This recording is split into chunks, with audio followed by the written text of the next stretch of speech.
भगीरथ भारत जन कल्याण रथ यात्रा आज जो देश के विभिन्न राज्यों में से चल रही है, इसका मेन उद्देश्य यही है कि समाज, भगीरथ समाज, सगर, उपारा, लुनिया, ये पूरे देश में हम लोग हैं और एकत्रित नहीं होने के कारण एक पहचान हमारा नहीं हो सका ऑल ओवर इंडिया में। तो ये संकल्प इसी आंध्रा में 2018 में लिया गया था। वेंकट सर याद है ना कि हम पूरे देश में कश्मीर से कन्याकुमारी तक भगीरथ जन कल्याण रथ यात्रा निकालेंगे और हिंदुस्तान में पूरे जाति का एक ऐसा वर्णन किया गया है कि देश में, हिंदुस्तान में अगर जाति नहीं है तो कुछ नहीं है। आपको जीना मरना, बच्चा जन्म से मरण तक जाति पूछा जाता है सर। उस जाति से आरक्षण आयोग सब मिले करके उनको फायदा मिलता है और डॉक्टर, इंजीनियर, IAS IPS बनता है। तो आज हम आंध्र प्रदेश में, और ये जगह के नाम तो नंदियाल डिस्ट्रिक्ट में श्री सेलम ज्योतिषलिंग में दूसरा ज्योतिषलिंग है, वहाँ पे हूँ। और आज श्री कृष्णा अय्यर साहब जो हमारे समाज के जो उपारा और सागर समाज का ये बहुत बड़ा जो एक धर्मशाला जो बना हुआ है, उसका संचालन और संरक्षक भी है। और यहाँ आने के बाद में एक ऐसा खुशी प्रतीत होता है कि हम भारत में 4000 कुछ जातियाँ भारत में है। अब उसका अगर एकीकरण में वो सब एक पहचान बना करके बहुत आगे जा चुका है। लेकिन हम लोग अगर हमारे समाज की अगर डेवलपमेंट की बात करें तो बहुत जीरो है। अभी हम लोग बहुत जगह नहीं है। सबने जिस तरह अपना जो इनका योगदान रहा है सर्विस लाइन से लेकर के अभी तक, जिस तरह से भावना से प्रकट किए हैं, मैं कन्नड़ तो समझता उतना नहीं हो, लेकिन क्या भाषा तेलुगु और कन्नड़, तेलुगु में जिस तरह से ये भाषा किए हैं इन्होंने, मैं इनके भावना से बहुत प्रभावित हुआ हूँ कि अपने समाज के प्रति जो इनका योगदान है और इनके टीम के साथ जो पूरा योगदान रहा वो बहुत सराहनीय है। और आज जो भगीरथ भारत जन कल्याण रथ यात्रा में ये सारे जो देख रहे हैं 60+ वाले जो लोग हमारे साथ जो संघर्ष कर रहे हैं, ये करीब 14 जून से शुरू हुआ था पहला हमारा अभियान। वैसे तो ये अभियान 5-6 साल से चल रहा था, लेकिन 14 जून से पिछले महीना 14 जून से बहुत तेजी से चल रहा था और किसी कारणवश थोड़ा लेट से शुरू हुआ। लेकिन 4 महीना पहले हमने यात्रा शुरू किया था और इतना सफलता की ओर यात्रा जा रहा है ये मुझे नहीं समझ में आया था। मुझे भी नहीं मालूम था कि इतना बड़ा ये अभियान हो जाएगा। तो देश के तमाम राज्यों में हम लोग हैं और जिस तरह से समाज का एक सम्मान और खास करके जो हमारा इतिहास है पूरे ऑल ओवर इंडिया में सर, इस देश आज़ादी में भी सबसे बड़ा भूमिका आपके समाज का है सर। 1770 में देश आज़ादी की पहल लड़ाई हम लोगों ने लड़ी, हमारे पूर्वजों ने लड़ी थी। फिर उसी जगह महात्मा गांधी 1942 में जाकर के स्वतंत्रता आंदोलन के नींव रखते हैं। वहाँ दांडी यात्रा शुरू होता है, वो भी हमारे समाज के लोगों ने मोटूधारी चौहान जी को 5 एकड़ जमीन दे के महात्मा गांधी को आश्रम दे के शुरू हुआ था। सॉल्ट मेकर जो जिस नाम से हम लोग ज़्यादा परिचित है, सॉल्ट मेकर भारत में जिस समय भारत 80% जमीन बंजर हुआ करता था, उस समय हमारे समाज के लोगों ने, हमारे पूर्वजों ने नमक का उत्पादन करते थे। नमक, सोडा, दुनिया का सबसे उच्च क्वालिटी का सोडा हमारे समाज के पूर्वजों ने तैयार किया और पूरे देश, पूरी दुनिया अंग्रेजों का व्यापार करके और बम गोला बारूद बनाने का केमिकल तैयार करते थे। अब सोचिए इतना बड़ा वैज्ञानिक दृष्टिकोण से हमारा समाज, हमारा पूर्वजों इतना संगठित होकर के काम किया। कुछ हिंदुत्व की बात करें तो जिस भगीरथ भारत जन कल्याण रथ यात्रा का हम लोग जिक्र अभी कर रहे हैं, जो लेके चल रहे हैं, राजा सगर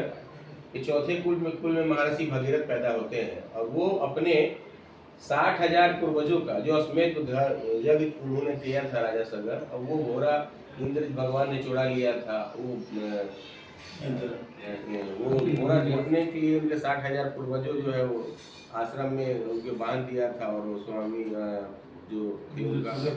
हाँ, तो वो जो है इनके चुरा के ले गए थे। वो श्राप देने के कारण, कपिल मुनि से श्राप देने के कारण उनके 60,000 पूर्वजों भस्म हो गए थे। उनको मोक्ष दिलाने के लिए महर्षि भगीरथ ने 60,000 पूर्वजों को मोक्ष दिलाने के लिए माँ गंगा को धरती पे अवतरण कराए और उसी भगीरथ का वंशज हम लोग राजा सगर और राजा भगीरथ के वंशज होने के साथ साथ आज 22 फरवरी को राम जी का जो भव्य मंदिर अयोध्या में बनकर तैयार हुआ, आज उनका भी हम लोग को गौरव है कि हम उनको वंशज है। लेकिन वो कहीं 21 पीढ़ी में राम जी को इतना प्यार सम्मान मिला, लेकिन 21 पीढ़ी पहले जो भगीरथ जी माँ गंगा को धरती पे लाए और न जाने और कितने अच्छे उनका योगदान अपने राजपाट छोड़ करके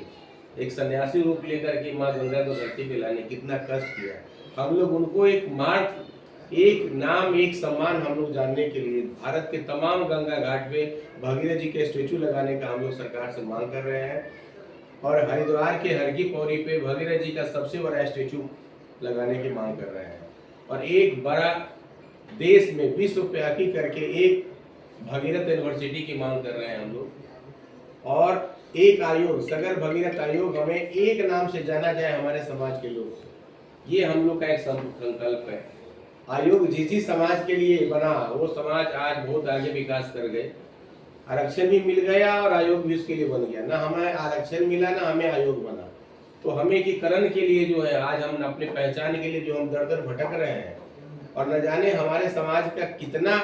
बच्चा डॉक्टर, इंजीनियर, IAS, IPS, सांसद, विधायक बना होता। लेकिन हम भारत के तमाम राज्यों में पहले भी जा चुके, आप तो जा ही रहे हैं रथ यात्रा लेके, तो बिहार, यूपी और कर्नाटक छोड़ करके पूरे देश में हमें राजनीतिक सफलता कहने को मिली।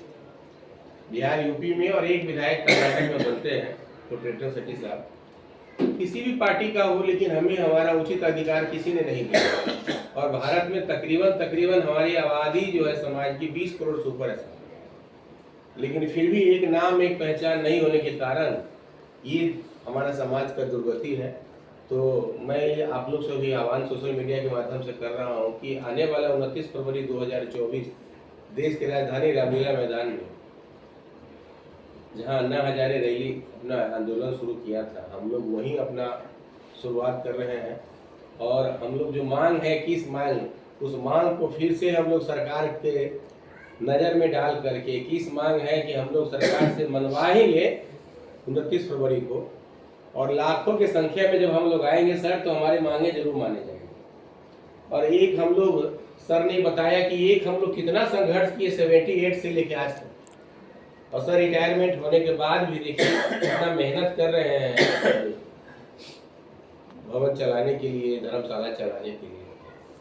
बाकी समाज के लिए सरकार अलग से फंड जारी करती है, लेकिन चूंकि हमारे लिए कोई आयोग नहीं है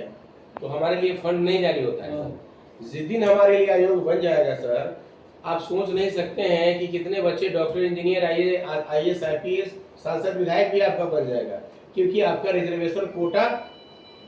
सेंट्रल तय करेगी। आपको उपार आयोग बनाया है आंध्रा में और कर्नाटक में, लेकिन एक जुमला है, ये कुछ नहीं आपके लिए, ये 100 करोड़ भी साल में नहीं दे पा रहा है आपको, ये बस खाने के लिए आपको बना दिया है। तो मेरा कहने का मतलब ये है कि सेंट्रल लेवल पे जिस दिन बन जाएगा और एक डेलीगेट हमारा कर लेगा आपकी भारत में इसी नाम से जानने वाले सारा जाति सॉल्ट मेकर सगर भगीरथ का ही वंशज है, ये जनसंख्या उसकी नज़र में जैसे ही जाएगा ना तो हमारे लिए फंड बनना शुरू हो जाएगा और देश में हम तमाम नाम से बेशक जाने जाते हैं, वो हमारे लिए वही दरवाजा खोलेगा जो बाकी समाज के लिए दरवाजा खुला होगा।